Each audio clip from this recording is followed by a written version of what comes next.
How to pin conversations in the Message app. First, open your Messages app. This works on iPhone running iOS 14 or later. Scroll through your list and find the conversation you always need, whether it's your family group chat, your partner, or your boss. You have two ways to pin.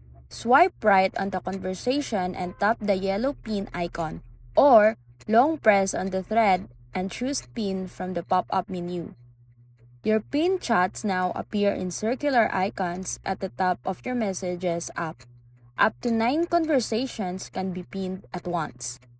If you want to remove the pinned convo, long press the circular icon at the top, then tap Unpin. This is perfect for quick access to the people you message most.